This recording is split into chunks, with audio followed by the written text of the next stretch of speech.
of getting in the real nitty-gritty about, what is a tax code here and there, my background is in economics, so I take a top-down view.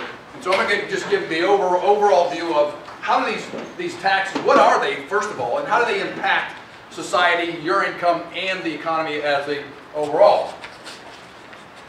So what are the taxes? We've got the income tax. There's a whole slew of them. The government loves to tax. You've got the capital gains and interest tax. You've got the corporate tax, the sales tax, the property tax, tariffs, and death tax. So we're going to take a real quick look at what those things are, hopefully stimulate some questions. All right? And then we have the tax proposals. Now what exactly are these? We've got the fair tax, the flat tax, which you hear a lot now is the tweaking of the current income tax. We've got the 999, and this is thinking outside the box a concept that's pretty much my idea. I'm just going to throw it out there and you guys can take it apart. Okay? Because we all love the Constitution. If you read the concept of what the Constitution's about and what's America about, it's pretty logical how you should reach the conclusion on how to tax society. They just haven't gotten it right yet. So what is the income tax? Well, it says it all in its name, the progressive income tax. This is a monument to progressivism. Right? They just love this kind of top-down, big government control over the people. It's a huge regulatory burden. Just for an individual, I grab this thing, I need a booklet just to know how to do my own personal income tax. Serious pain in my rear, and probably everybody else's.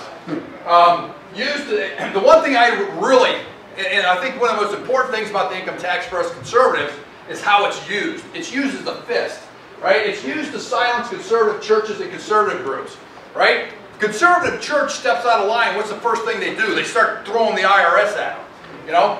Well, it's caught my eye is watch how the progressives do it. They use the inner city churches as political campaign tools. No one ever says anything about what goes on in the inner city churches. But a conservative church steps out of line. They threaten them to revoke their tax code. That's what I think is one of the worst things about the income tax. And so, if we, in a perfect world, I would be out there saying, let's go in the IRS.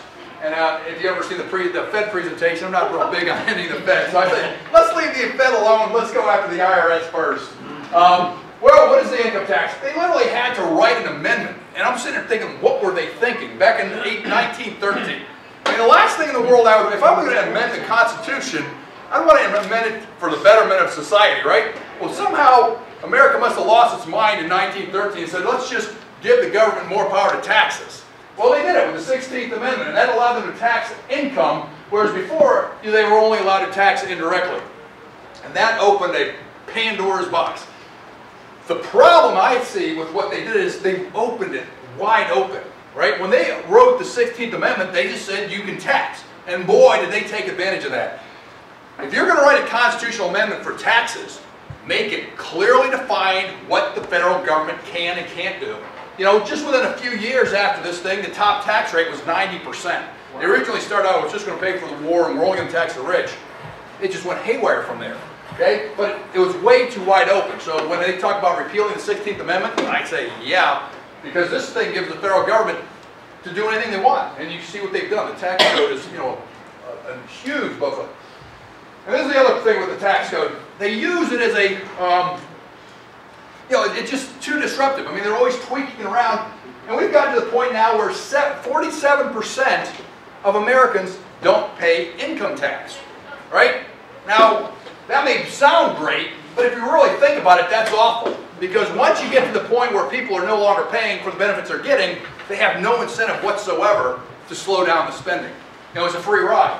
But what I love is, in this presentation, what you'll see is, just common sense would tell you that's a bad system. Well, if you take a look at how the progressives spin this thing, they're saying, this is from the New York Times, they write, yes, 47% of incomes owe no taxes, a closer look. And then they look and they say, well, they actually do pay some sales taxes and things like that.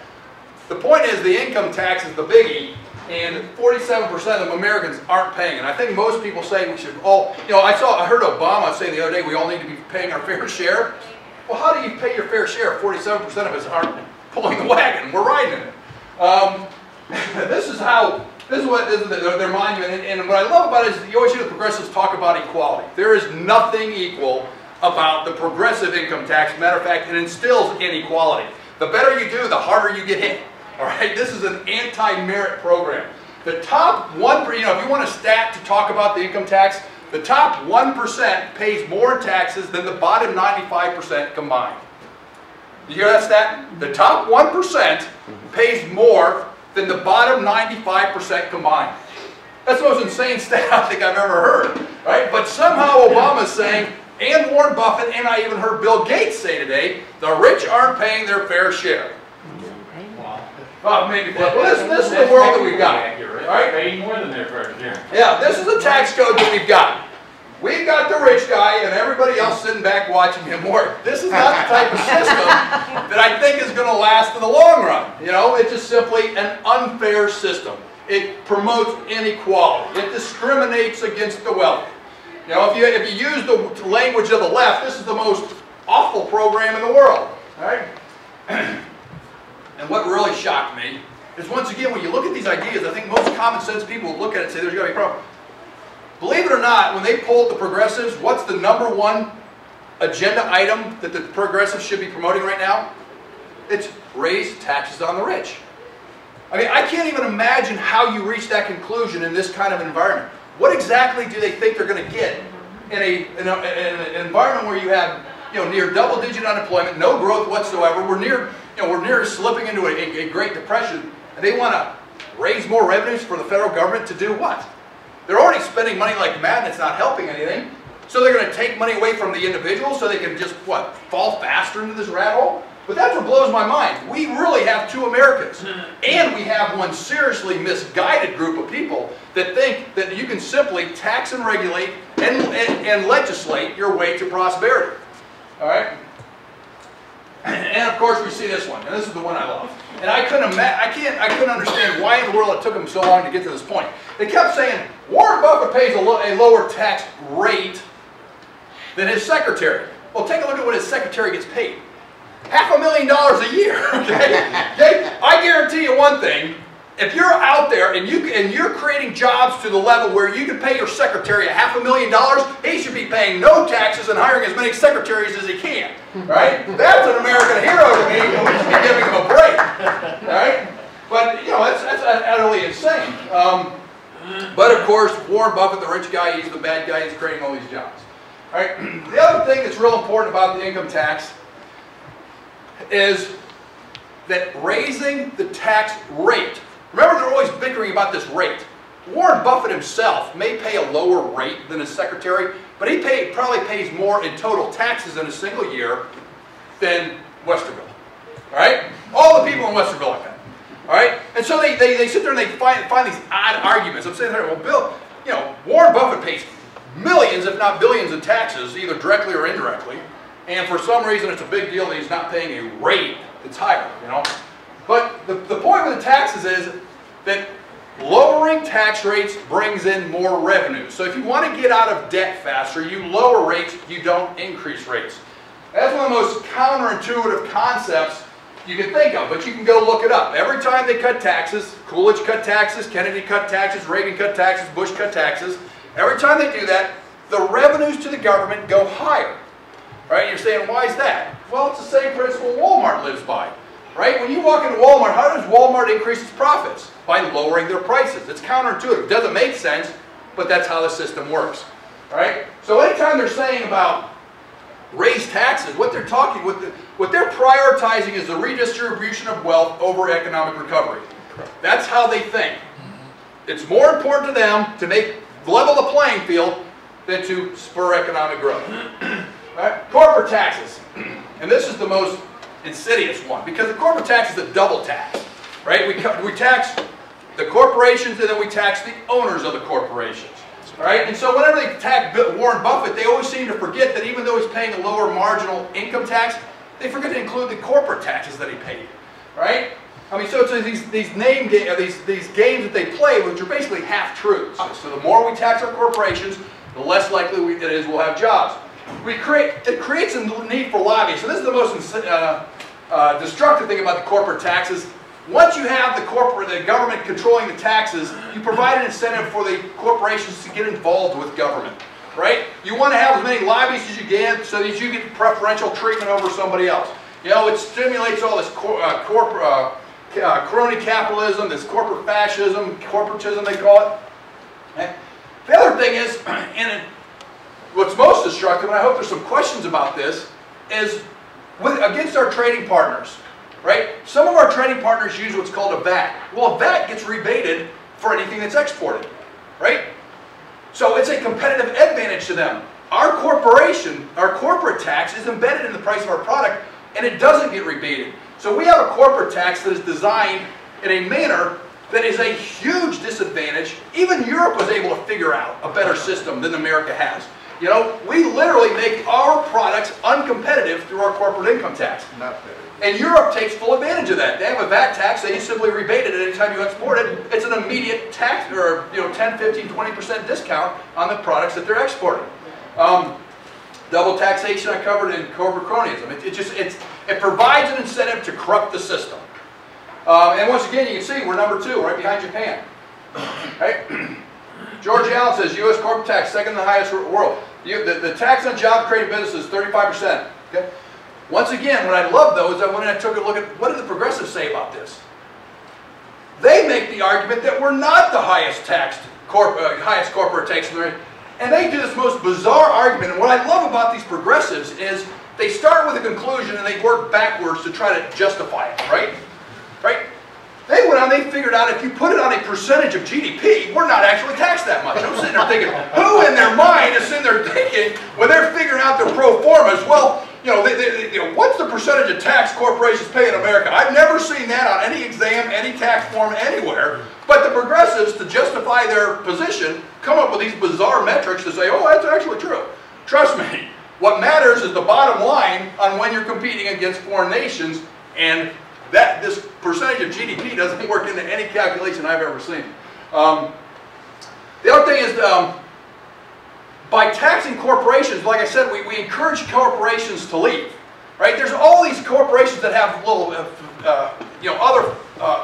other corporations and things overseas, but they don't bring that money home because it gets taxed the moment they repatriate them. Right? So once again, we have a tax code that makes us not only incredibly uncompetitive, but it literally drives money out of America, and once it's out of here, we prevent it from coming back. I mean, you could not come up with a more destructive plan than what we've done with these corporate taxes. But it's so politically incorrect to say, we've got to really address these corporate taxes, because when you do that, oh, you're favoring the rich. No, you're favoring bringing jobs back, and you're going to be putting middle-class people to work.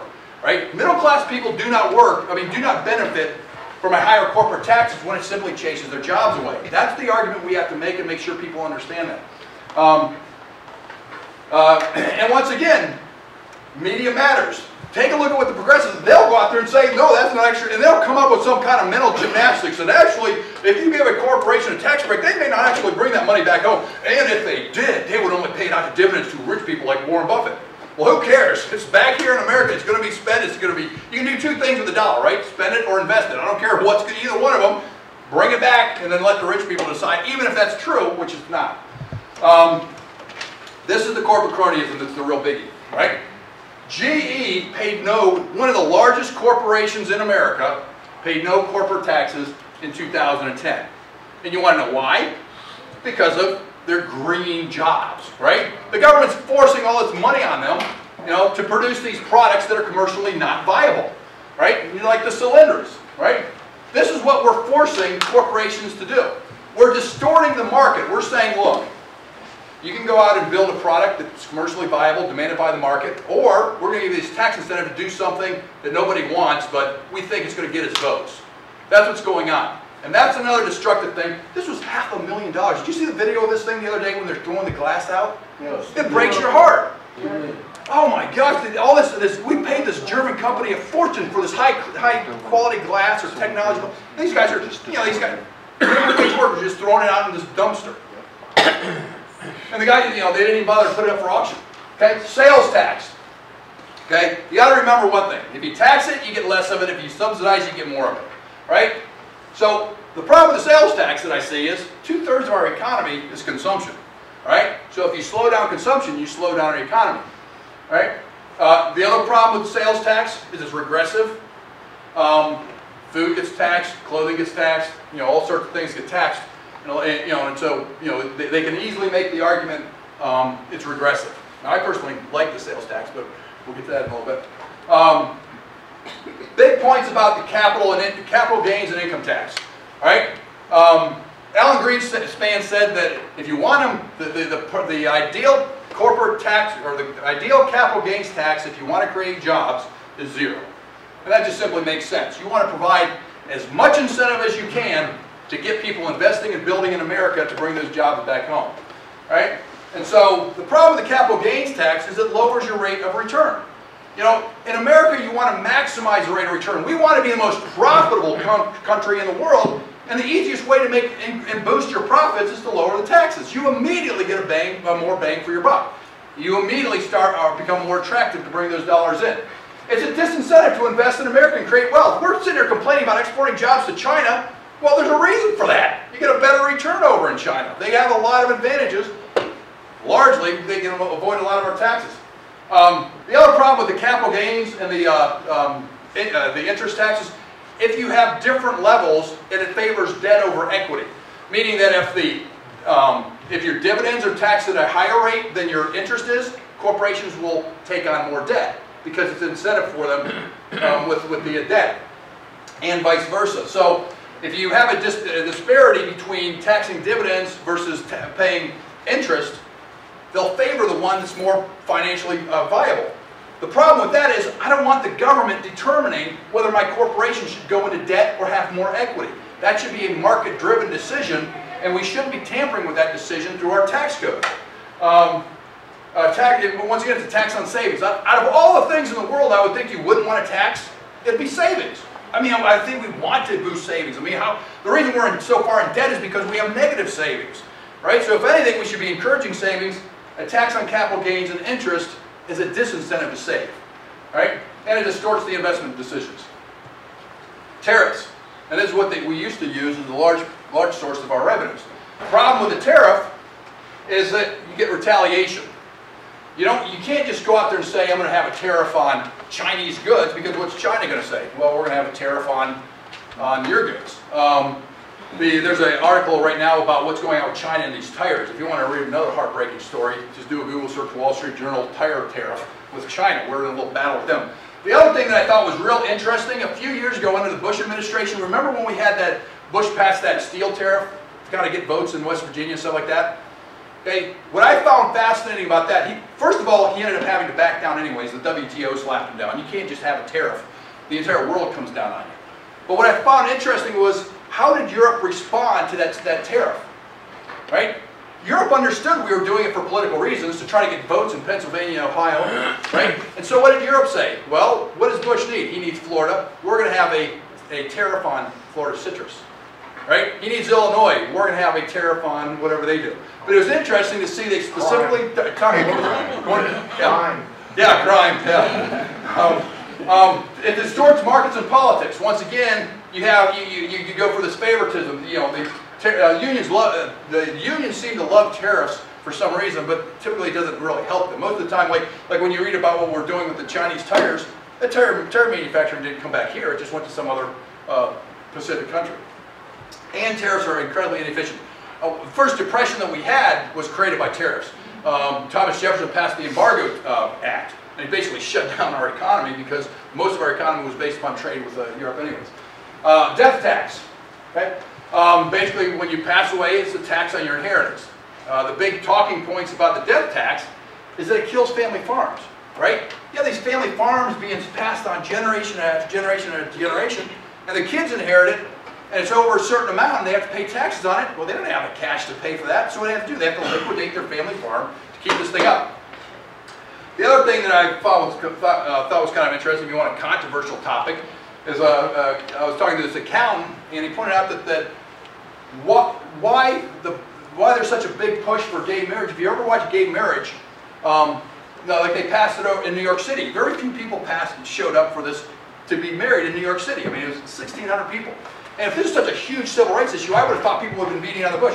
But they point out that there's no incentive for gay marriage on the state level. What they want is a federal gay marriage proposal, because that way you get to transfer assets when you pass away. So it's a huge tax break for the gay community. But remember, our tax code is based upon rewarding parents for having children. I mean, if you take a look at the tax codes, the whole thing is built upon so that you can, when you pass away, the mother hasn't been in the workforce, so when she passed away, she can inherit the money, with no taxes. Well, that really doesn't apply to the gay community. So it's really a tax break where I don't know if it's necessarily earned. And so if you want a controversial part about the death tax, that's what the accountants are telling me. Property tax. It's based upon government valuation estimates. Right? So the government comes out here. Many of us have already been through this. And I have a lot of people fighting to get their valuation down. They just simply tax your property. It hurts fixed income. So if you're on a fixed income and they start jacking up the value of your house, okay, what happens? More than likely you're going to have to move out of that house. A lot of times it forces the elderly to downsize. And the term that they use for it is gentrification. Right? A lot of times they use the tax code to basically get people out of a neighborhood that they want to tear down and rebuild. They use the term gentrification. And they do it with farmland as well. All right? They just simply rezone it to a more expensive property so they can put the people in a position where they can't afford taxes, so they have to shut down. Okay, the flat tax. Okay? They call it tax equality. Right? Basically, everybody just pays the same rate. I mean, that's fair. I mean, the progressives really cared about equality. This is the one they pushed for, right? It easily fits on a postcard. Well, I made $1,000 times 0.05 or whatever the tax rate is, and you send it in. It reduces the need for the IRS and accountants, which is really nice. It's a real efficiency builder. And the only argument with it is, what do you use for do you have deductions or not? And so people will argue over, well, we're going to have a mortgage deduction, blah, blah, blah. Okay? Greatly simplifies it. You don't need page front and back and a booklet to figure that one out. All right, that's the nice thing about it. The fair tax. The fair tax is essentially a national sales tax with what's called a prebate. Right? And they basically just give you up front the amount of tax that you would pay on a certain level of income, and so that as you spend it, you're just simply paying back the tax you've already paid. So it's a national sales tax.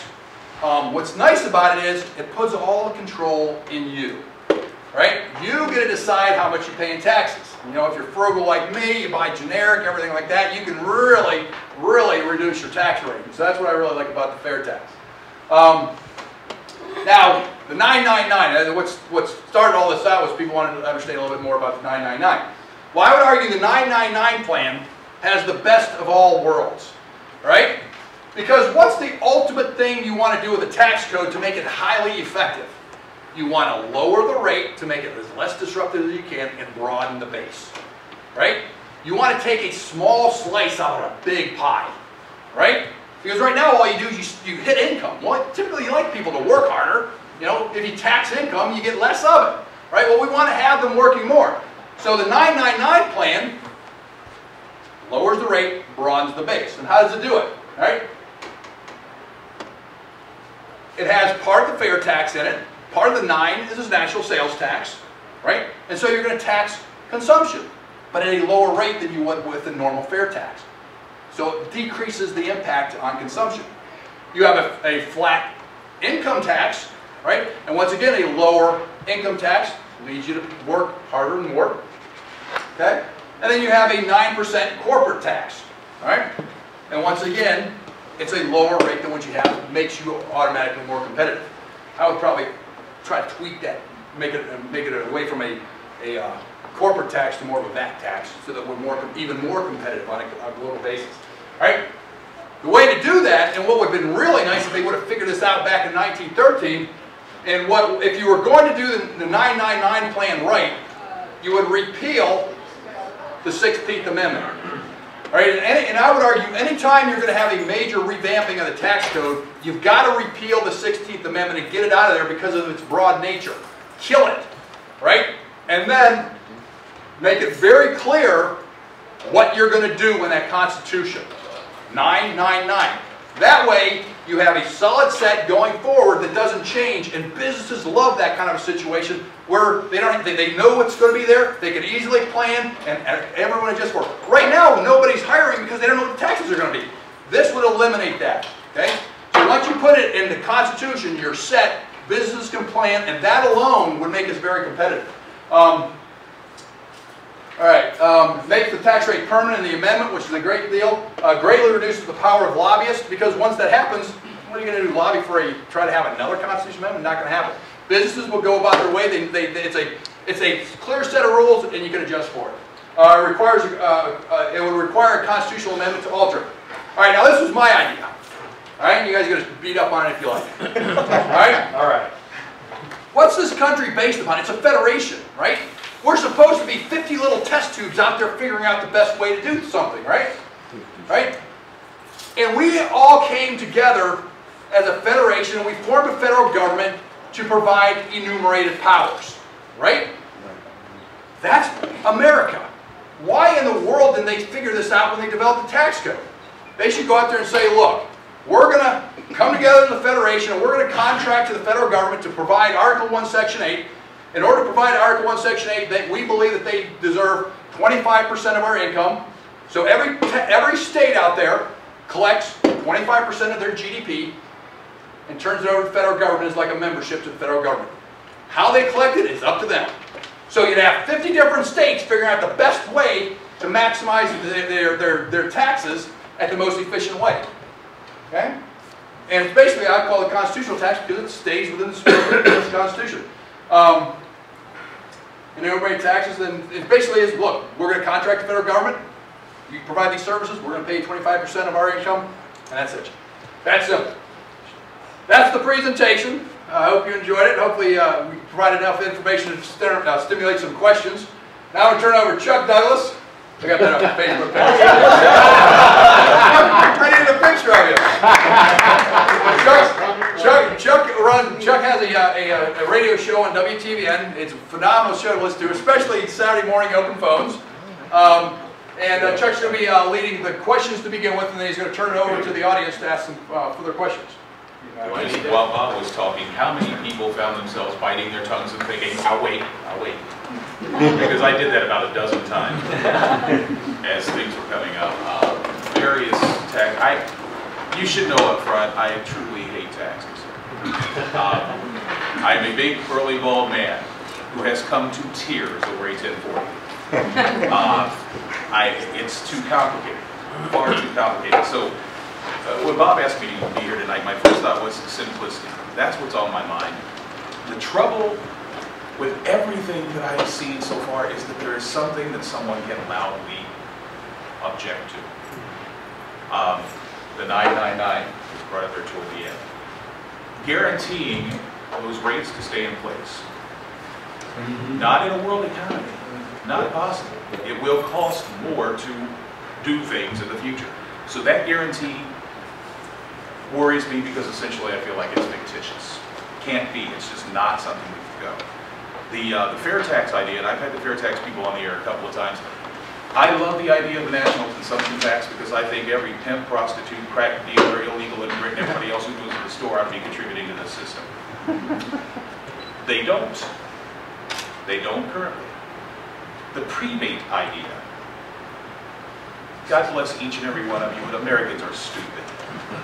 You start throwing things out like a prebate, nobody's going to understand. One of the reasons that we have the propaganda that we have right now, Bob used the word progressives, I refuse to use progressives. If anything, left-wing liberal mentalities are regressives. They are taking us back in time to a place we don't need to be.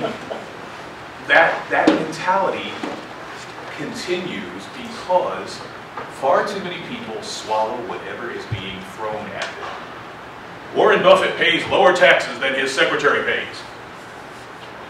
Bob pointed out corporate taxes that he, as a corporation within himself, pays. Capital gains taxes. Warren Buffett is largely paid through dividend income. How many executives have you seen over the years that take a $1 salary to run a company? Do you really think they're working for $1? They're paid in other ways. That capital gains tax is going to be a lesser percentage perhaps, but because it is based on a larger amount of money, they are paying far more into the system. And the fact that Warren Buffett allows that propaganda to continue and is actually a part of it really disappoints me. Yes. Because when I first heard of the man, I was very impressed. Old school thinking, capitalism, making money, driving a 30-year-old car, living in the house he bought with his wife decades ago. And a billionaire. I thought, that's an example. Until he started talking and I realized that obviously he had come back with a shovel. He's not from here, he makes no sense. So the tax situation is of particular interest to me because of that. I don't, some of the things, as I say, that I'm bringing up right off the bat. In your mind, because obviously you thought this through, how do you guarantee 999? How can you get, and again, I understand that the people are stupid when this stuff comes in front of them. How do you get people who are anti-progressive tax system to believe that 999 is a permanent rate? How do you get them to swallow that bill? You thought that through, or is it? Well, that's why I said if we're living in a perfect world, the way to do it is repeal the 16th Amendment and instill 999 in the Constitution, because it provides such a huge hurdle for them to overcome and to change. If Bill Todd was here, he would say he really doesn't like 999 because it just gives the government another way to tax the individual. That's what Bill would tell you. And that's why I'm saying you've got to codify things in a manner that has a huge hurdle for them to overcome. And that's why I would say, I mean, the progressives did it in 1913. They got their income tax passed. And they got it passed the way they wanted to, very broadly. Whereas we need to sit there and say, look, we're going to do this. Now, it doesn't prevent you from having other taxes, but by having it in the Constitution, you at least have a framework that this is going to stay there. Now, if Congress does some other things, you can't stop them from doing that. They're always going to do stuff like that. And they can always borrow. And that's the other problem. If they can't tax it, they can always borrow it. But I would say the most important thing is that if we want to do this right, put it in the Constitution. We already have a tax code in the Constitution, but it's a huge failure. Let's get a success put in there. The constitutional tax, which you said, did you truly come up with this idea by yourself? Yeah. Has anyone else ever heard that? I've never heard of it. I come up with a slight variation on that. Instead of the 25%, it was basically you tax the states per head. But I've never heard that anywhere else other than myself either. So. Taking the human factor into account, how do you sell being charged a fee to be a member of the union? Well, we're doing it right now with an income tax to begin with. But it just goes back to just understanding who we are. We were a group of states that came together to form, we the people, in order to form a more perfect union. Now that, to me, is forming a membership or an organization that the states are going to become members of. We created that federal government to provide certain good services that the states themselves could not provide. There's certain things that you have to have a government for, period. I mean, we found out with the, in the constitutional, or what am I thinking of, the Constitutional Congress, that it just didn't work. So we understand we have to have a federal government. Just simply sell it that, look, this is what America is, this is what it's based on. We found out that if you let the federal government go on its own, you see what they've done. And you can go back in history. Federal governments do this all the time. Look at Greece, the oldest society in the Western civilization. And this isn't the first time they've done this to them. Go back and study ancient, or the classical Greek era. That lasted 100, 200 years. Societies kill themselves when you let them. So I would sit there and argue that, look, when our founding fathers formed this country, they understood, they studied the Greeks, they studied the Romans, they studied what top of countries. This is simply a way to take their ideas and make it better.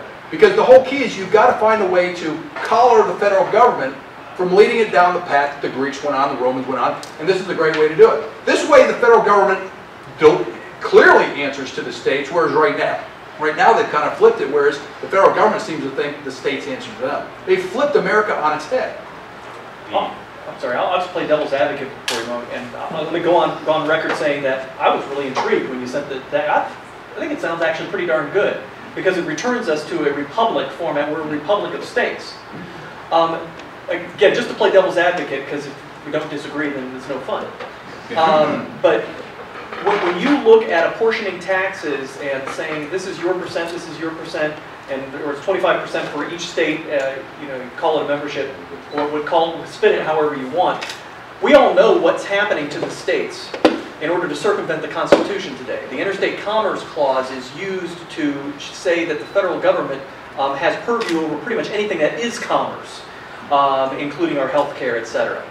As soon as you say, okay, Ohio, 25%, come up with it however you want, you're going to run into the same potential problem where they say, but you know, we'll cut that down to 24% if you do X. We all know how that's happening today, where states will, you have to have 0.08 blood level, you have to have a 55% or a 55 mile an hour speed limit, you have to spend so much on Medicaid, you have to do da-da-da-da-da-da, and we're not saying, no, we're not saying you have to do it because we're not allowed by the Constitution. So you don't have to do it, but then we're going to tax the snot out of you if you don't. And that's what happens, and the reason why every state went to a 55 mile an hour speed limit, the reason why every state went to 0.08 blood level, alcohol level, is not because constitutionally they could, but because they put the hammer of highway funds over states like Ohio. I see the same potential problem, and so it would have to be codified the same way as you said the fair tax would have to be codified, 999 would have to be codified so that it's such a high hurdle. You'd have to do the same thing with your Constitution tax because the federal government will find a way to manipulate the states. They'll say, all right, you're 30% unless you do this. You want to get to 24, do this. And that would go against everything that we've stated as far as the states controlling what's going on. So that's just playing devil's advocate because I like the idea. I like the idea. Well, that's the whole purpose of having enumerated powers put into this amendment, right? Because it would specifically state we are contracting with the federal government to provide these services, and we're going to pay you 25% to provide those. Now, if they wanted to do some of those things, like first of all, you would make sure that it's a 25% period. The federal government doesn't have the right to change that. The states wrote it. The state's going to change it, and those states going to sit there and say, "Yeah, I'm going to allow you to favor something over me." So that you can fix that with the Constitution amendment. But the other thing is, you clearly state what you're allowed to provide, because right now they use this what's the clause in Article 1, Section 8, the necessary and proper clause, so they can justify almost anything by clearly enumerating, we're hiring you to do this, we're going to contract you for these services. If you wanted to go beyond this and start providing Obamacare, all the states would have to come together and add Obamacare to that enumerated power. Otherwise, it's not going to happen. It's up to the states. And so that's the way. That to me is the best way to collar the government. Constitutional amendments are a big deal and they're hard to get, and that's why I like it. But we got to get it pushed through. I mean, how long did it take them to get the income tax? It was 1776 up to 1913. Those progressives kept at it. Well, maybe we're going to have to keep at it, but once we get it, we've got it. You know, we haven't changed that progressive income taxes that existed for 100 years. It's time to revamp it and modernize it. You keep getting and throwing things in and more questions. Bill actually touched on, I guess, my ultimate question along this line, though, and that is the nature of the political piece, the trades, the favors, the kickbacks, again, human nature being what it is.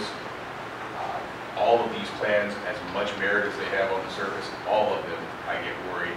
I would think that any of them, if they were ever seriously considered, would have to contain language that required a reduction in spending before any hearings, anything could ever be brought to the floor to elevate any of those levels. And that's what I'm worried about, is because, you know, I could see, and if you actually go to fairtax.org, fairtax.org is a fantastic resource for that national sales tax idea. And they do a good job of some videos out there, some great stuff out there. And exactly to your point, Chuck, it concerns me that when a bill gets presented and it says we're going to do a national sales tax, or we're going to do 999, but the only way that it takes effect is until and unless the 16th Amendment gets repealed and replaced with X. Well, through the amendment process, we know what may very well happen is that what survives at the end of the day is 999, no 16th Amendment repeal, and we're in an environment where 999 becomes next year 10-10-10, the year after that becomes 11-11-11, the year after that becomes 12, but it started with the best intentions. So I I think, and maybe, hopefully we'll have a debate point on this, Bob, but one of the things that I think is extraordinarily important is that we remember in history what happened the last time the Republicans had the House, the Senate, and the White House. We had Steve Forbes, if you recall, talking dramatically about the flat tax. We had the brand new fair tax proponents were coming out with the idea of a consumption tax, and nothing got done because it was debated. The fair tax folks were holding on to consumption tax, repeal the 16th. The flat tax folks were saying, we just need to flatten it and get rid of all of the crony capitalism. And nothing happened. And call it the cynic in me, but I think a lot of people wanted nothing to happen.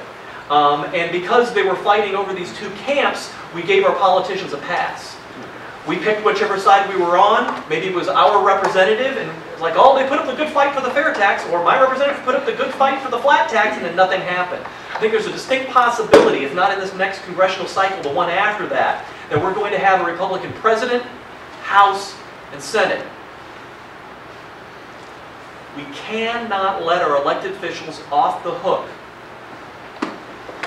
Whichever one comes to the floor, they need to be supporting, so long as it's moving in the right direction and it's not opening up a can of worms that's going to make things worse.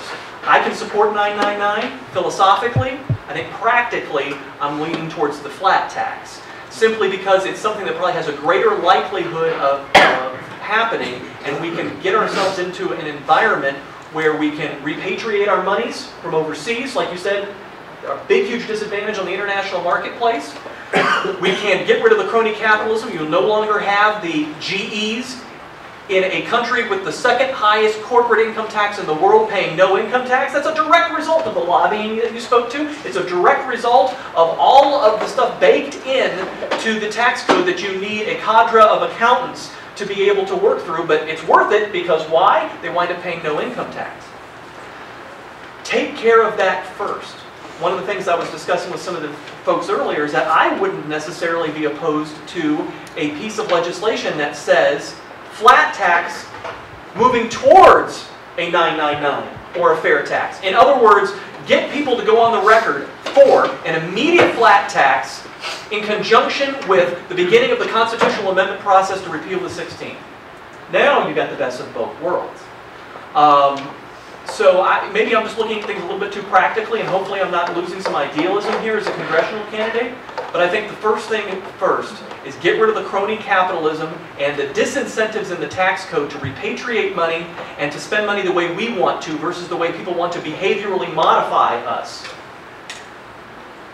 And then let's talk about the perfect, not sacrificing the good for the perfect. So I don't know if you would disagree with me. Yeah, just a quick question. With the flat tax, I've always been a proponent of the flat tax, but I never had a good answer with what you do with the 47% that aren't paying taxes. You handle that through a prebate? Well, I mean, you had a really great question mark on there, Bob, with regards to you go to a flat tax, do you do any deductions? And I'm personally in favor of deductions for charity and possibly for caring for children. But if you limit it to just those two things, I think you can still get it on a postcard. Well, you don't have nothing. You have no deduction. Well, I mean, just the plain flat. You can talk me into that. You can talk me into that. But I also think that there is value in charity, especially if you're going to do a flat tax at a low enough rate to where we can get rid of our entitlement system in this country. If you're going to get rid of the entitlement system in this country with a low enough rate that's truly going to spur on the growth that we've been talking about, or at least dramatically cut back on the entitlement program, then I think we are going to want to have that incentive for charity. But you can talk me into it. We can have a conversation. The thing of it is, you got to go back to the criteria of everything here. You can't talk about increase or decrease or flat tax. First of all, you got to go back to your balanced budget. You got to cut your spending first. If you want to go back to the classical model, what happened in the classical model and the Athenians and Spartans, what caused their total collapse was the two words that are synonymous with spending, like we're doing now, collapse, like the Greeks are doing right now again after 1,000 years. Not only that, war. The thing that defeated the Greek model or whatever is war. The Spartans were never defeated. They were defeated because they kept at war. Okay? You cannot continue war to spend your national treasure. You know, you can't go over here and save somebody because we want to create democracy, or because there's, Roosevelt knew the Japanese were coming, so we had a war. We've been in a continuous war. We've been in a continuous war for how long? You can answer that question. And what has it got? We spent our national treasure. Johnson we had Vietnam. I was there 3 years. Okay. So what do? Not only do we have war, we had the Great Society. The Great Society is a failure. That's where, you had 17% discretionary and the rest is so-called non-discretionary. Well, it is. You know, we don't need Medicaid and Medicare. What you do is you go back the way we were when I was in 5th and 6th grade. Paid $5 to the doctor. The doctor only had one nurse. She gave the shots. She kept the records. And the doctor's like one of the candidates saying, hey, we took care of the community. But we didn't have Medicaid and Medicare, but we took care of the community. You brought up a number of good points where we spend money, and obviously we tax. Of course, if you look at the Laffer curve and some of the things that the good economists here can speak to, which is referring to how you actually, when you tax more, you get less revenue, as was stated. But the overriding theme, speaking to whether it be war or entitlements or whatever, one of the overriding themes here is: do you chicken or egg? Starve the beast such that we spend less, or get the spending discipline so we don't need to raise as much revenue. I don't know that those two are mutually exclusive, but that's kind of an overriding theme with regards to what it is that we need to do. Starving the beast can be done through the tax code if it's codified with the high hurdles that Dr. Wagner is talking about. You can force those spending cuts that are necessary to keep our republic, from surviving or to survive. Because that's what we have. We have a republic. We're supposed to have a republic in the Constitution. We do not have a democracy. Okay? And the thing of it is, if you don't have the money, you don't spend it. Hey, hey, my grandfather was out on the farm and I was tired after working and baling hay, and he says, if you don't work, you're not going to eat tonight. And he meant it. And it happened once. Just a quick show of hands. I'm just wondering if I'm off base here, or if the consensus in the room is here. Would you agree that whatever it is, we need a black and white example for people to see, here's what you made under this plan, here's what the current system cost you, here's what this plan represents, here's what it would cost you. Would you agree that something that simplistic, whether it's Cato or Heritage or any organization, do you think that that is necessary for these people that just kind of follow the sound bites to understand you would be better off with a flat tax, or you would be better off with a consumption tax? Because I'm wondering if I try to find consensus in thought with people, and sometimes I think I'm a little too basic in my understanding of people. I find that out in Columbus. My Pope was reelected again, and I was sure going into that election. I was sure going into that election that even if he won, it would not be by the margin it was. And so I sit back and I shake my head and wonder: am I completely disconnected? Am I completely out the loop with my fellow man? Because I've grown up here. Ohio has always been a fairly conservative-minded place to live and raise your family. Columbus has always been a fairly conservative city. Except for the last decade or so, things have really, really changed. And I'm wondering if I still see the world in a way that doesn't apply anymore. I just don't think that confronted with a black and white scenario, here's what it is now and what it cost you, here's what it would be under this and what it will cost you, would people get it? Or is that a fruitless hope? Just wondering. Your hand has been up. Well, I think people would get it. The reason they don't get it is because people don't do their own income taxes. I do my own income taxes, so it's not a mystery. Whereas most people, they if they take an H&R Block, they take it to the accountant or whatever, they just don't do their own taxes. So they're not thinking it through because they don't do their own taxes. So in that case, they do have to see it in black and white because they've probably never seen it in black and white.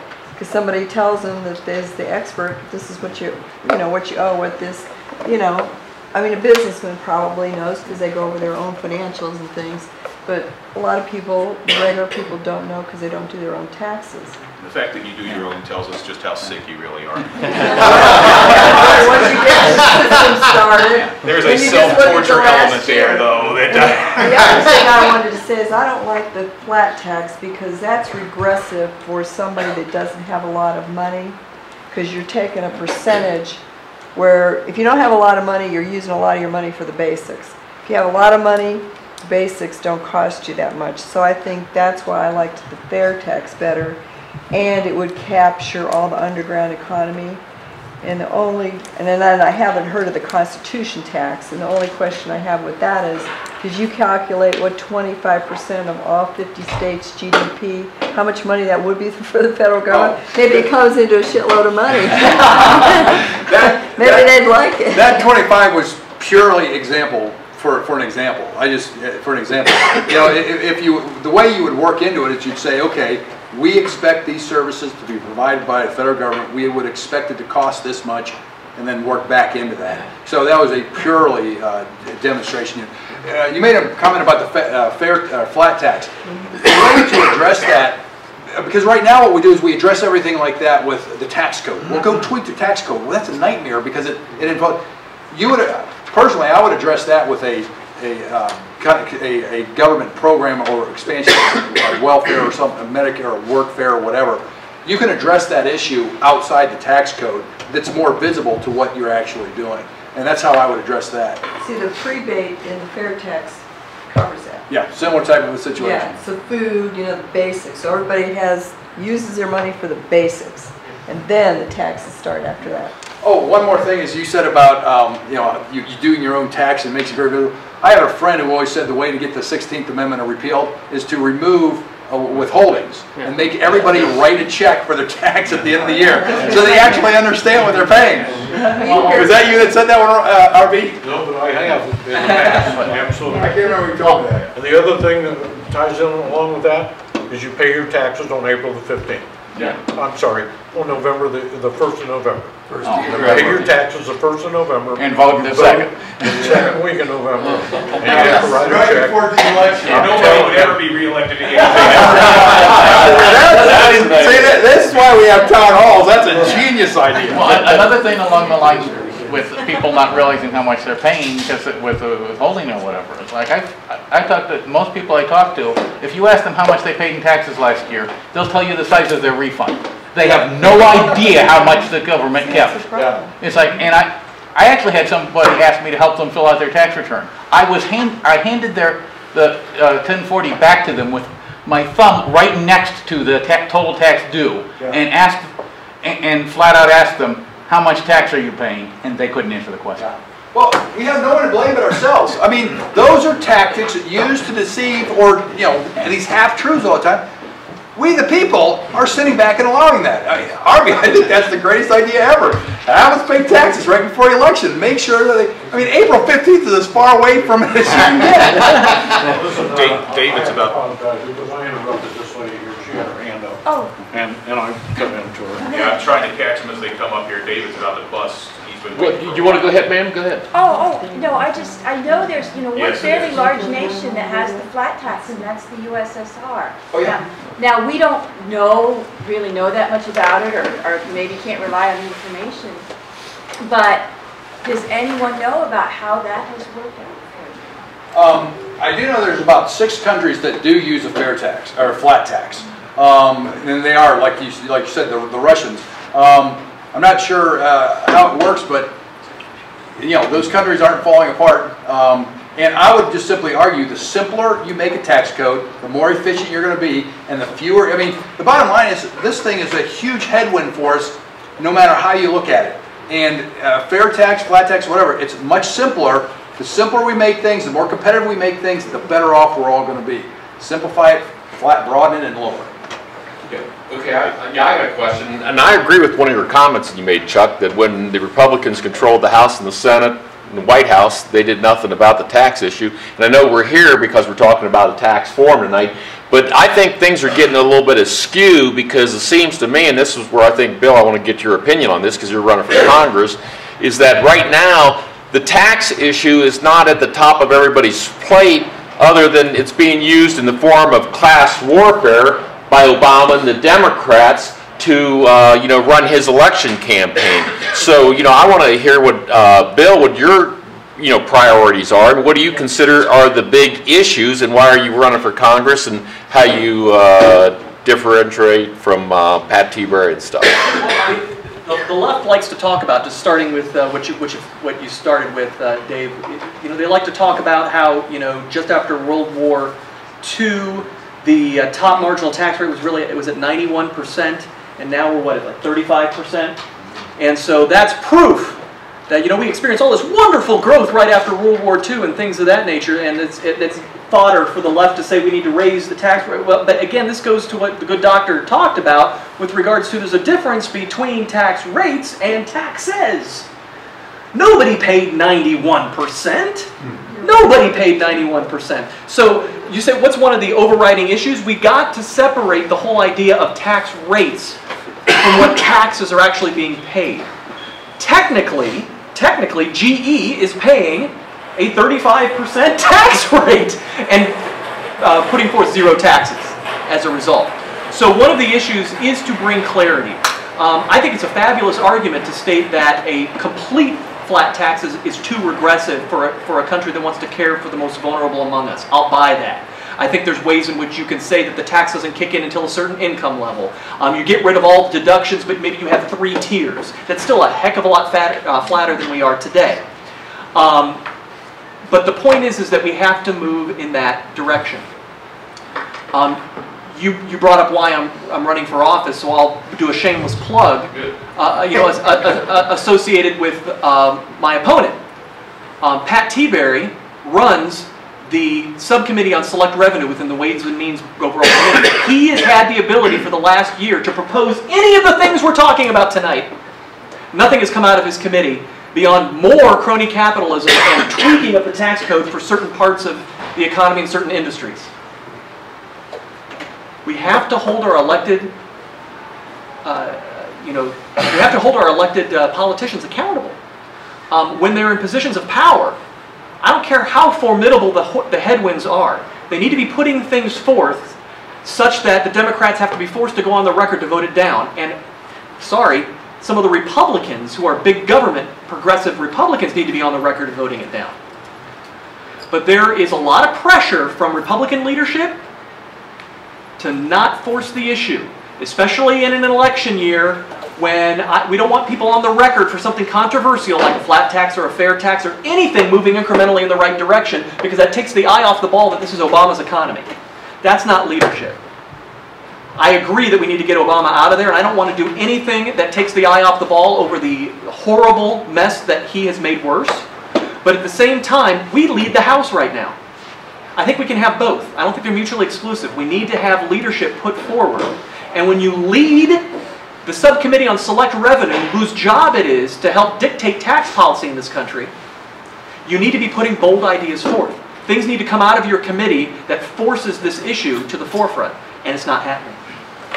Well, let me do a quick follow-up, because I think I didn't hear you really address it, but this whole issue of the class warfare, I think this is a critical issue because right here in Columbus, Ohio, you can make the perfect example. We've got a poster child for crony capitalism with what Mayor Coleman, the City Council, and the Franklin County Commissioners, all Democrats, are doing right now to give hundreds of millions of dollars to the Blue Jackets because they're claiming, well, that's going to save jobs in the Arena District or whatever. And we voted that scam deal down, 15 years ago or whatever. But you see what they've turned around and done. And if you take that in the case with GE, you see the perfect example there. Those are Obama's cronies, GE and, NBC and CNBC, et cetera, et cetera. So you can see what's going on where you have poster childs of crony capitalism. And the way I see it, it's all coming from the left. It's coming from Obama. It's coming from the states. in the cities like Columbus and Ohio that, you know, was run under Strickland and stuff, where, you know, he let a business like Skybus go out of business, no help whatsoever because they're non-union airlines, and yet, you know, he's done everything under the sun to, you know, help out his union cronies and stuff. So I think that's a big issue. I think we need to get focused back in on what this election is all about. And I think it's pretty obvious that this class warfare is all about. They want to turn us into a socialist country like over here in Europe. The rich and the elite, the ruler class, and the little smurfs underneath them. And I think you highlight some of the headwinds that we face, and I think, Bill, what Bill said is exactly what we need. If we were going to go into this election year, we should be running as not just we're not Obama, but here's who we are, here's the ideas to give you a reason to vote for us, not against the other guy. And I think a bold tax code would do it. And this is the easiest. I would simply sell a tax reform as a jobs program, because 90%, I mean, a huge number of the reasons we don't have jobs here in America is because we've chased them from our shores. Just simply doing simple reform to the tax code can bring back a huge number of jobs. And the other thing is this class warfare. I teach this course called Understanding the Tea Party, and one of the slides I have in it is where class warfare leads. And World War II was largely funded through class warfare. If you take a look at the roots of class warfare, the Nazis used class warfare to fund their war machine. And societies, when they get in a situation like that, where you're allowed to pit one group versus the other, and one group has the assets that you want, when things go wrong, they go very wrong. It wasn't just a funding source. I mean, it was a creation. The whole basis of the creation of what became the Nazi movement was class warfare. Yeah. These people are in control. They have all the money. That's why you're broke and you're taking a wheelbarrow to the grocery store. You demonize them, and that you know where it led. When you think it can't happen again, I say, look around and see who's occupying what this week. I will tell you one thing though. That's the mentality. I'm sorry. When I teach that class, you should see the kids have never thought of it that way before. But when you show them, you know, the slides of the Occupy Wall Street and that slide about the class warfare of the Nazis, those kids have never, I mean, it's like their entire worldview gets shaken, you know, because they've been told all this is great stuff, and all of a sudden I go in there to this Occupy Wall, this Understanding the Tea Party, knocking the snot out of Occupy Wall Street. These kids are just like, you know, you can just see what's going on with them. Yeah, and again, it's people willing to swallow such stupidity right now. Have any of you ever seen tape, heard audio, anything from a Tea Party rally or meeting where somebody at a Tea Party got up and said, let's bomb the White House? No. I've never seen anything like that. But when you gather in the streets of New York say, City, "Whoa, no." gather in Wall Street, and you say, we're going to blow up Macy's, apparently that's social dissent and we should accept it. I don't get the logic. Roll. I just want to congratulate you, Bob. Yes, I got here late. On simplifying this as much as possible. And I think I see in the crisis, the political crisis, the economic crisis, great opportunity. The thing that dismays me, and I think I'm tagging along with David a little bit, is that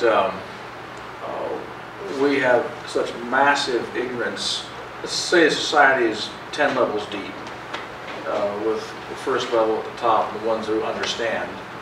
Maybe we've penetrated now down to level number 3, but 4 through 10 are still lost.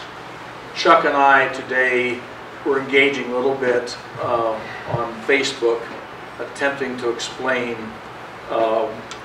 corporate tax and so forth to a very misguided young woman. to the crowd. I would encourage everybody here, because we've got to reach other levels.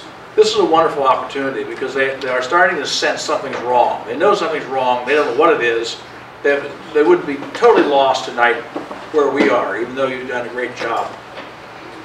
I have attempted, and perhaps along with Chuck, to infiltrate Facebook I'm taking people with globs of names, 300, 400 names, some of which I know are at least 2/3 lefties, and challenging them with questions, and attempting to throw small torches of light into the arena. I don't know how else to do it, but I think if everybody here who plays with the computer a little bit begin to take on some of those sites, and it isn't hard to find the corners and the globs of lefties. It's bad enough trying to educate the conservatives, but you get into the lefties, you get some interesting stuff. Let me just one more thing. The debate over Buffett and his secretary has been going on for what, 2 weeks now, 3 weeks, and intensely for a week. Very few national conservatives have challenged, stood up and said, give us the tax returns, and then we'll start talking about if this is bogus or not. We are convinced that the average person on the street cannot understand this stuff, so we're ignoring it. And we have to challenge those things, get it out in the open, and then you can start playing with it. I got a good response from a good lefty in California last night who actually ended up agreeing with me. And I'm sure he's tagged into 500 or 600 people. It does grow, and I just encourage you to engage people wherever you can with the most elemental stuff. We've got to start somewhere. Calling for those tax returns will be wonderful. You're right, no one's doing it. I heard, as I was listening to the radio this morning, a guy called up and said he was on, I forget which site he was looking at, but he was talking about Al Sharpton, who had gone off yesterday, talking about how the rich need to pay more taxes. And he said, I did a record search. Al Sharpton owes $2.6 million in federal taxes and $900,000 to the state of New York. Warren Buffett apparently had $1 billion in unpaid federal taxes. These are the people who are telling us what we should do with our tax system, and I find that funny. Oh, you know the best story about that is John Kerry's wife, Teresa Heinz Kerry. If you want to see the cheapest individual out there, she inherits nearly $1 billion, and she invests in muni bonds, so she doesn't have to pay taxes. I mean, the lowest tax rate out there is Teresa Heinz Kerry. And I'm just sitting there thinking, I don't even understand that concept, but you know, they're out there preaching to everybody else, but when it's time to walk the walk, you know, John Kerry moves his yacht down over to Rhode Island to avoid taxes. That's how they think. They're just thinking suckers. The yacht my family does. They're on using other people's money. They never want to use their own. Exactly. You pay the bill. You do the charity. You pay. You know. I need my money. And that is the general mindset. Here's how it should be, except for me. Your money. And even if they were paying what they legally owe, before they say that they need to pay more, if you search donations to the federal government, to U.S. Treasury, you'll get a website from the U.S. Treasury which gives you a mailing address and a link to use a plastic to make a donation. When I see the receipts, you can talk to me about paying more taxes. Got a young man back here who's been waiting. I get either you guys to comment on Speaker Boehner. You were talking about leadership, or just what you think his track record has been. For me personally, I've been disappointed. You know, when it came to the debt ceiling, battle in Washington, I was just disappointed with Speaker Boehner. What are your guys' thoughts? I think Speaker Boehner is afraid to be bold. I think he's afraid to have pinned on his legacy the potential that the government would stop running for all but essential services for a period of time, and having it pinned as for all eternity that was Boehner who caused that. I was hoping for a shutdown. Well, you know, I think a good many were. You know, there's a number of things where there's a number of things that are just not going to happen. Yet for some reason, leadership is afraid politically that the chance that it may happen will tarnish their legacy. A good example is the National Defense Authorization Act that was passed and signed that allows for indefinite detention of American citizens. And that was passed at the end of the year. I don't want to get too far off taxes and budgetary and spending, but it's emblematic because it happened most recently. It was tied to an appropriations bill, and we haven't had a budget for 3 years because this is scary stuff. Yeah, well, this is very scary stuff. The argument for passing the National Defense Authorization Act, if you ask my opponent who voted for it or anyone else, is the same argument that Boehner uses for not wanting to shut down the federal government. Well, it would be irresponsible, and I'm demonstrating leadership by voting to continue to keep the faucet of funding going. By voting against the National Defense Authorization Act, supposedly, our troops wouldn't be funded. Who really thinks that either party, in the end, would make sure that our troops are not going to have ammunition and food to eat? It wasn't going to happen.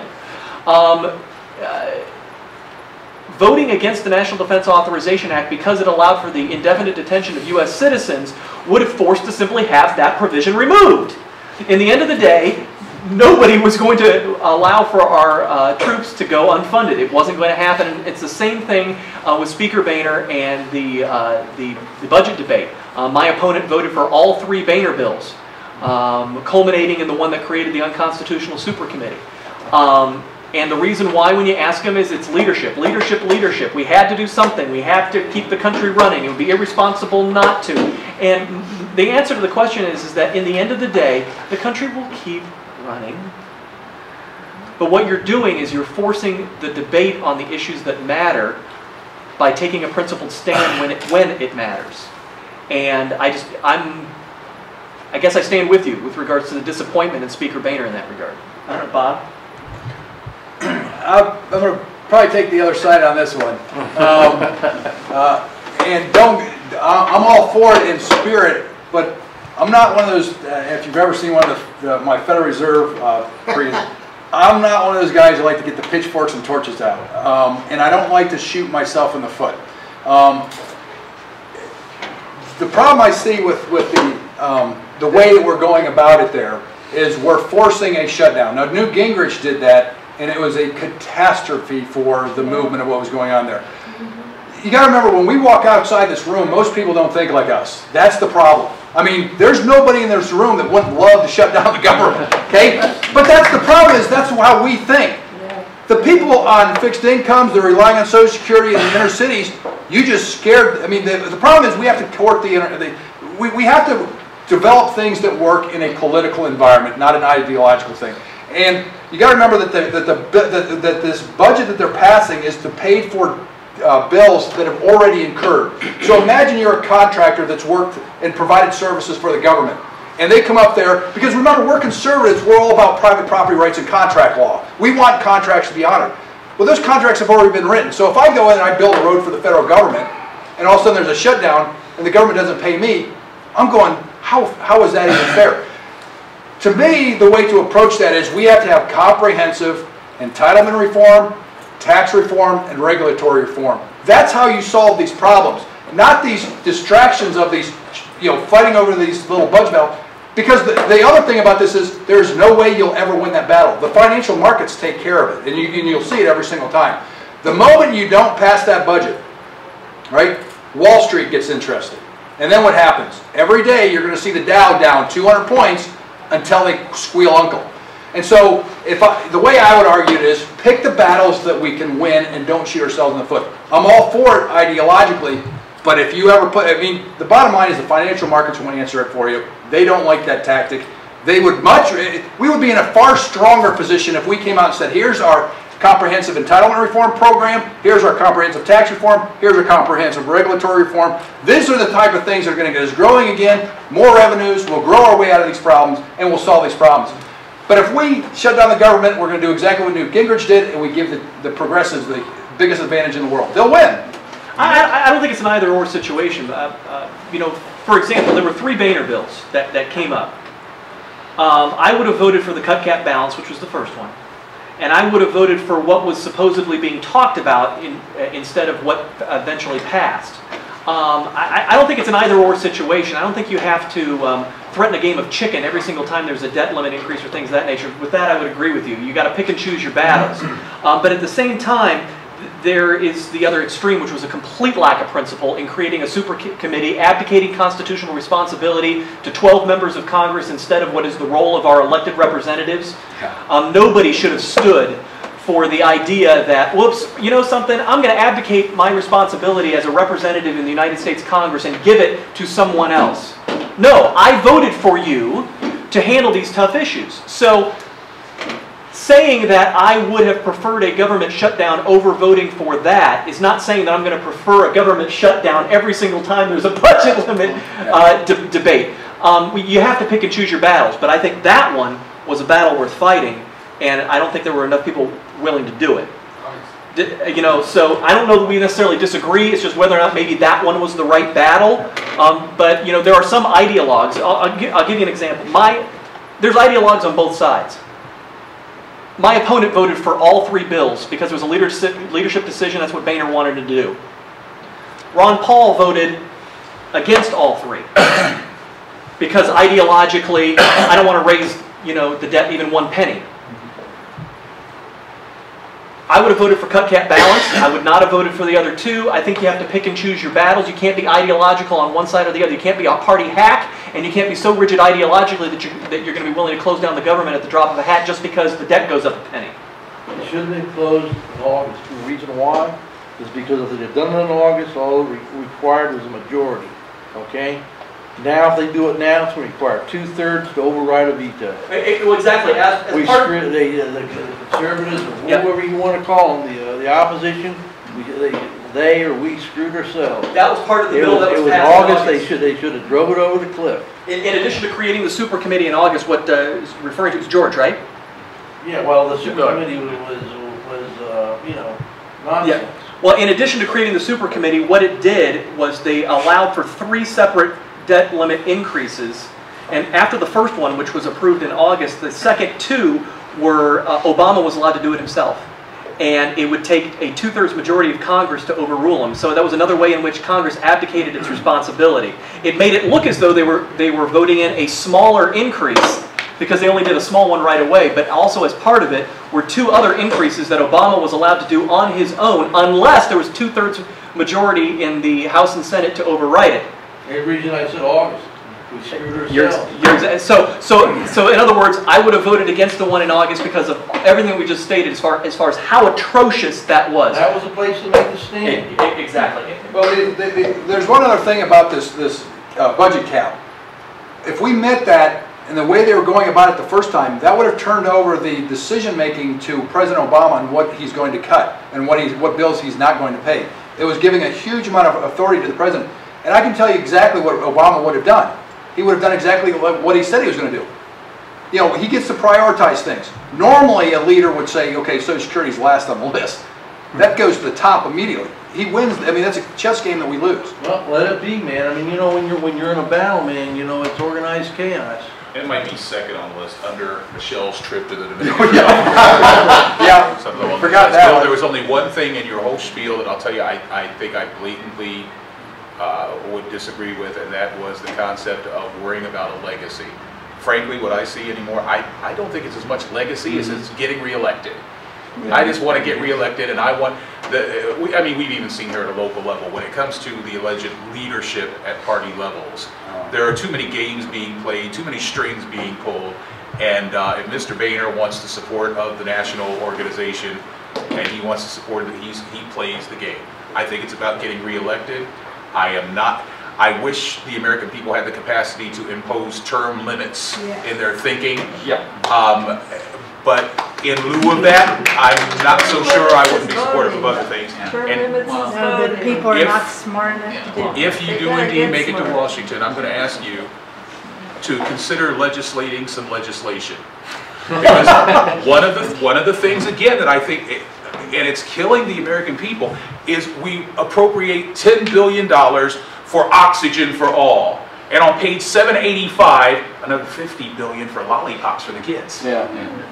We're sneaking too much garbage into legislation. The whole concept of how it is written and these little backdoor porculus things that are thrown in there, and some people who I won't call by name, Ron Paul, who insert things into bills and then vote against them, really, really are annoying me. And I've had to research more of that over the last 2 weeks than I ever thought I'd have to. There's got to be a legitimate route to A, B, C, culminating with D, without a bunch of secret stuff that nobody ever reads, knows about. or would support if they did. Well, that's why the budgetary process is so darn important, and the fact that we haven't gone with one for over 3 years is so dangerous. Right now, our government is being funded by continuing appropriations bills. These continuing appropriation bills assume that the spending that was taking place was legitimate to begin with and needs some sort of nominal increase for inflation. Versus the budgetary process, which forces a prioritization of which departments and programs are justifiable. Absent a budgetary process, you have the continuing appropriations process, which is very difficult to take someone to task, even my opponent, on some of his continuing appropriations spending, because it was never budgeted, it was never prioritized. So to keep that department running, you have to vote either yes or no on the appropriations bill. And so can you really beat them up? So it's not always even within the departments or within our government. Yeah. You know what? Here, let's solve the world for you. Find whatever bill pumps a few $1 billion into running that crappy United Nations every year and cut it. Get rid of it. Whatever is allowing us to send billions of dollars to countries that actually have access to their natural resources and can pull them out of the ground and make money, let them fend for themselves. They've got oil in their countries that I can't get to in my own.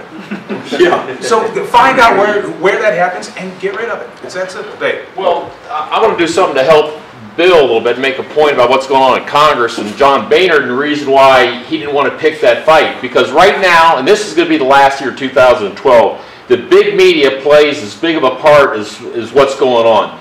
This whole campaign is nothing more than a dog and pony show. John Boehner didn't want to pick a fight when he did because he knew that he would lose it through the mainstream media.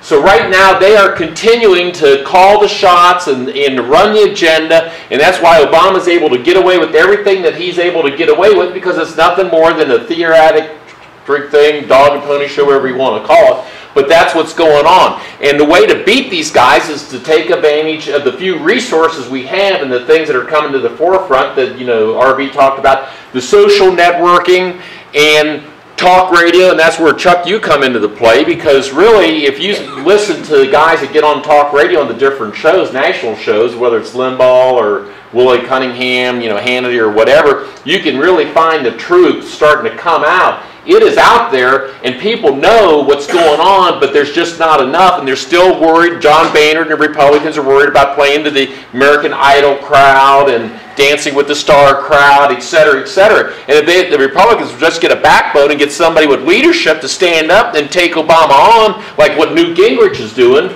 and that's why he's rising in the polls, because he's taking the fight to him and stuff like that, then I think we'd be able to have a chance to save the country. But if somebody doesn't stand up to big media and the left and expose them for what they are, then I think the election's going to be lost. And in using whether media outlets, social media, Facebook, Twitters, and things like that, the message has to be conveyed not in the way you want to say it, but in the way they will hear it. Yeah. Your words are meaningless unless they have an impact on the person you say. Yelling at somebody and telling them how stupid they are rarely works to convince them of it. It doesn't work. I take flack on the air because you let those liberals on. Yes, yes. You know what? How do you argue against a point if you don't allow that point to be heard? If no one knows that which you rail against, then you're talking to yourself. Engage in conversation, not argument. Explain, don't dictate. And let them feel heard, because you know what? People, when they believe they are being heard, have a tendency to listen. When they feel as if they have no way to be heard, they won't listen to you, and we never get anywhere. The concepts, the ideals that are coming forth from, you know, what they call the Tea Party movement are nothing but common sense and logic. It just makes sense. But as long as we allow media, whether big or small, to represent the Tea Party mentality as some radical, right-wing, racist, nobody comes in unless you're a card-carrying nutcase organization, that's what they're expecting. When they meet you, and you're a Tea Party guy? Yeah, I am. How are you? Wow. You just put out your hand to me? I'm a poor guy with dark skin on the east side of Columbus and you're speaking to me? Yeah, I am. Because I have enough faith in you that if we have conversation and I explain to you why those 3 kids that you're working 16 hours a day to take care of right now, why they would be better off if we could just have a conversation. Maybe I can do something to help you and help my country at the same time. That's how it has to be approached. Yelling at each other accomplishes nothing. So keep that in mind, and additionally, turn off Dancing with the Stars and turn on C-SPAN. Do 5-10 minutes max, and then maybe meet and greet afterwards. Okay. There's a question that you want? Yeah. You have any? Yes. Yeah, if you don't mind. No, not about that. I'm not going to yell. Okay. That's not a problem. I think you are all around it. And the gentleman to the left of me mentioned it earlier, that when I first came here, I wasn't really concerned about how easy, fair, and simple we can make the tax process. That wasn't my concern. And I appreciate what you did, Bob. I really do. And I like some of the things you said. We really have a spending problem. We don't have a taxing problem.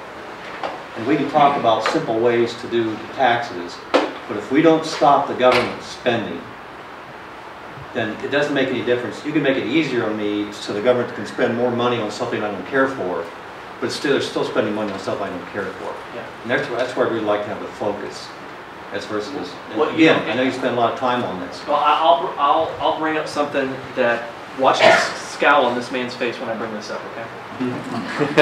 One of the taxes we didn't talk about is the inflationary tax, when the government has the ability to print whatever the heck money they want. Yep. Okay. Something that would have cost $20 in 1913, and by the way, it's not a coincidence that the Federal Reserve started in 1913, the same year that the income tax was put into place. Okay. It's turning red. You see, I'm balanced on this one, so I can do one of these. There's only one reason why spending is even able to outgrow revenue right now. The only reason why we're able to even continue to add to the debt, to your point that the issue is a spending problem, is because the government, with the world's reserve currency in the US dollar, is able to mortgage our children's future by printing whatever the heck they want. Now, let me go on record right now before this guy explodes. I am not in favor of abolishing the Federal Reserve. Dr. Wagner and others, I'm not. Dr. Wagner and others have done a good job of convincing me that there's too much in a complex world economy and the way that the Federal Reserve is intertwined into our financial system that to do so would be calamitous. However, the fact that this is an extra governmental entity that can act under the cover of darkness, that's pretty much private, and they can do what they want at will without the oversight of the people's representatives in the U.S. Congress, is extra constitutional. It's wrong, it's immoral, and it allows us to be able to continue to spend at the rate that we are and continue to add to the debt. So I think there's a happy middle ground, and I don't know if you agree with this or not. We need to return to the people's representatives the ability to approve inflation of the U.S. currency. That doesn't get rid of the Federal Reserve that acts in a capacity to make sure that that happens. You have the business intelligence of how the economy is working so that you have the ability to act intelligently in the marketplace. But it does say that if you are going to give an added tax onto me as a result of inflating the currency and make the everyday goods and services that I buy more expensive as a result, my representative should have a say in it. Bob? I think that sounds like a great town hall for next month.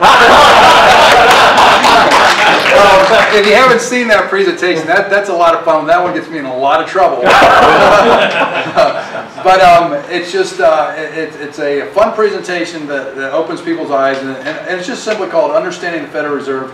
It just basically tries to give a viewpoint from what you get into money making things, but that would be a great one, Bill. That would be a good one. I'd love to do that. It's a lot of fun. I don't think we disagree as much as some other folks you've shared the stage with. Yeah. There's other folks that Bob has shared the stage with that is just completely get rid of it, allow complete free marketplace governance of our monetary system, and I lay somewhere in between. where you have to have some controls, but you also have to have the people's representatives be able to control what is a private entity today. And I would like to do that. I think it is another town hall. I mean, to me, I just find it fascinating because there's just people don't really understand the Federal Reserve, and there's just so many things that are kind of interesting to bring out that people don't really understand. The system is going to collapse on itself, and why? We got $15 trillion worth of debt, and within the next 48 months, you're going to have to refinance that $15 trillion. Now, which country's going to buy $15 trillion in 48 months? They're all short-term treasuries, because that's the way they did it. They didn't go intermediate and long-term. It's going to be $16 trillion. $16 trillion. There's countries all over the world that are using another currency besides the dollar as a medium of interchange to pay their debts.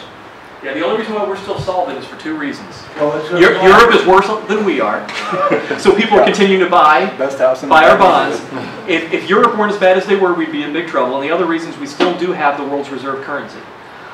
It's been full faith and credit in the dollar. The full faith and credit in the dollar. It is still the world's reserve currency. I don't know how long that's going to be the case, but the fact is that it still remains. So when you have the European Union as an economic sector that's doing so poorly, there still is faith in the U.S. dollar. I think we're doing the best we can to shake that faith, and we got to stop it. But we're lucky, and I don't know how much longer that luck is going to keep. I really don't. I got a question. The world currency, you hear it, world currency. What if the United States doesn't have the world currency? Well, I read, and Dr. Wagner can probably tell me if this is accurate. In 1975 or 1978, it was after the Second World War, is only when we got the world currency. Prior to that, England had it. And I was like, oh my God, we existed then. We were with the world currency. Oh, sure. It was because we were successful in the Second World War that all of a sudden the dollar became the world currency, which I did not know that. Yeah. I was like shocked when I read that. Well, when we were founded as a nation, it was the Spanish peso that was the world currency. I didn't even know that. The pieces of 8 were currency back then. It became pretty evident to me, and I think everybody else in this country, that governments don't allow other governments to fail around our planet. And you need to look no further than the country of Greece that should have collapsed completely in on itself. Yet all of their debt is refinanced, and they did it. I read this. I can't balance my checkbook. I know nothing about money, but I can read. And when they said the bondholders, the creditors in Greece had to take a 70% cut. They just took their debt and reduced it by 70%. I owe you $100, you're getting 30, and you better belly up and buy some more bonds, or you're not even going to get the 30. How far is our country from that disastrous scenario? Right on. And this is a legitimate question, guys, because I don't know anything about money. We're on the doorstep. In your mind, do you think the rest of the world would allow us to do that? I mean, I think they swoop in like vultures. Oh yeah. Well, China owns $1 trillion of our treasury bonds. $1 trillion. Japan owns close to that as well. You know, the major owners of a large number of the major owners are overseas nations. And if we were to default on a debt, we're defaulting on the Chinese. That's the kind of stuff that can trigger a world war. Now, as far as how far are we from Greece, we're pretty far away from Greece. Greece has a debt to GDP of like 150 and nowhere near the economic strength that we have. Whereas, you know, the way I look at it, when you're really going to get in trouble, you're going to see what happens over in Europe. The bond rates of the government shoot through the roof. The markets figure it out before the people do. Our bonds are near record lows. And so the market, I just simply always try to take a look at the market. What's the market telling you? Right now the market's telling you you're safe. For now. Okay? Who knows how long it'll go, but that gets all the more to the point where we've got to get things under control because we've got to get this economy growing so we can handle that debt. You know, if you're holding a job and your incomes are going up, your mortgage problem is no problem at all. It's when you lose your job that mortgage becomes a problem. The key is we got to jumpstart this economy again, and you know, just simply get back to we're doing everything we can to stop this economy from getting its legs again. If you look at what President Obama is doing, he's repeating the mistakes of the Great Depression. You know, when he said change, he's running on hope and change. Change is the worst thing in the world for a free market, because right now, what's every employer doing? They're sitting back wondering what the change is going to be to their employment costs. Their change is going to be to their healthcare costs. Nobody's going to go higher until they know the static nature of it. That's why I'm saying, if you fix it in the Constitution, businesses love stability. You know, they don't like change. When you run on change, you're saying, I'm going to shut down the economy until they get certainty.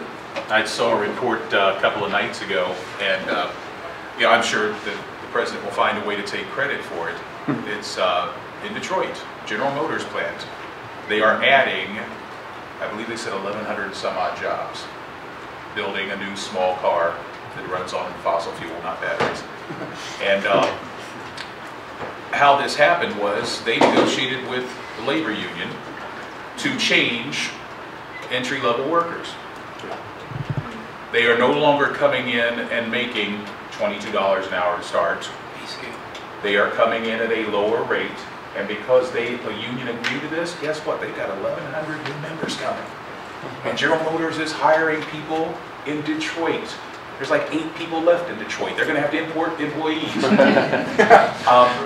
But you see, and again, I know Washington will take credit for this, but that's American industry.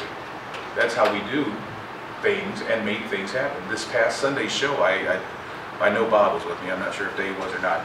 But I was talking about this Apple iPad story that just really made me cringe.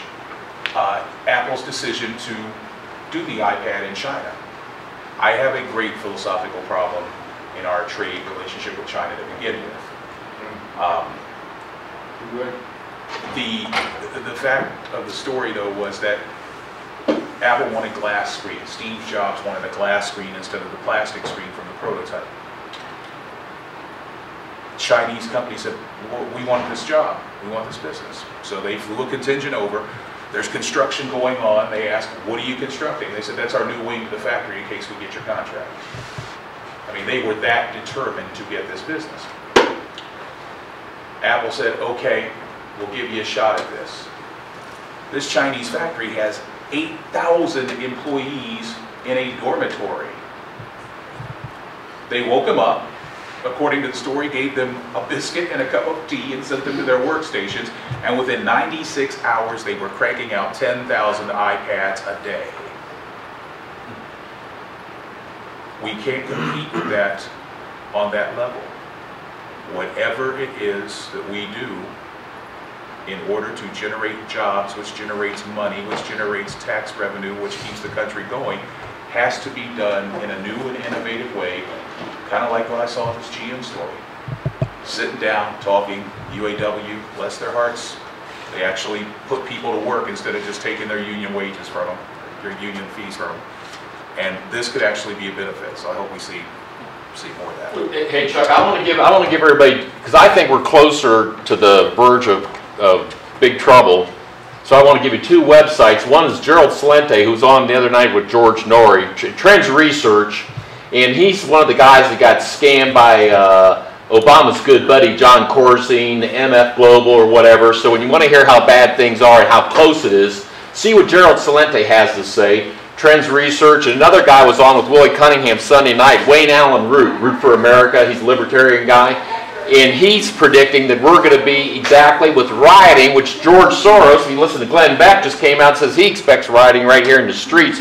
So we're a lot closer to big major problems than maybe what Bob wants to admit or what people realize. It's coming our way. It can't help but come our way. It's like the dominoes. And it's already happening over in Europe, but with every major country over there where they've had the rioting in the street, et cetera, et cetera. So we're in a precarious situation. That's why 2012 is so crucial. So, you know, I will tell everybody, do your own research, but I mean, you got some great sources because you got Glenn Beck doing a bang-up job, you got George Norrie at night, you got Gerald Celente, you got Wayne Allen Root, you got a lot of libertarian guys, you got Chuck Douglas on his show. I urge everybody Sunday night and Saturday morning, Chuck Douglas right there on the radio. So we got some great resources and stuff, but people got to wake up, do your own research, find out the truth, and then spread it. Now, Dr. Wagner, you do the response to what he just said about Apple, because I heard that on the radio. I want people to hear what you had to say. Well, first of all, I would always say you should always promote free trade. I mean, in the field of economics, there is rarely do you get almost unanimous agreement. Everybody agrees free trade benefits both nations. However, there are transition costs, so you're going to shift. But the way I answered Chuck's question was, here in America, we're human intensive. We don't have the large number of people that China does. They are labor intensive, work capital intensive. My answer was that we should not have people with high school educations doing the jobs that we're exporting to China for. The jobs that Chuck's talking about is taking a piece of plastic and putting it in another piece of plastic. That's it, right? I mean, they can assemble things. We have people with high school educations. We have to work smarter, not harder. We should leave the hard work up to China and make sure that our workers have the skills that the Chinese workers don't. That's how free trade works. That's how you keep, because if we sit there and try to compete with China on the assembly jobs, those are very low skilled, low wage jobs. And there's no way, for one, that we'll ever win that battle. But two, it lowers our wages down to them. We need to make sure that education is top priority here, our skills are top level, and our workers are doing the jobs that the people with no education can do. Because if you compete against them, you're lowering yourself to their level. We need to start going for a higher level. Now they are sounding the alarm at 9 p.m. They will come in, the librarian actually will come in with a broomstick and beat us. So I want everybody to jump and run that quickly. Yeah, please talk to it. Yeah, at 9 o'clock we will have to clear out. So I want to make sure both gentlemen have an opportunity if they want to do some final words. I want to thank you guys all in advance for coming out. We're very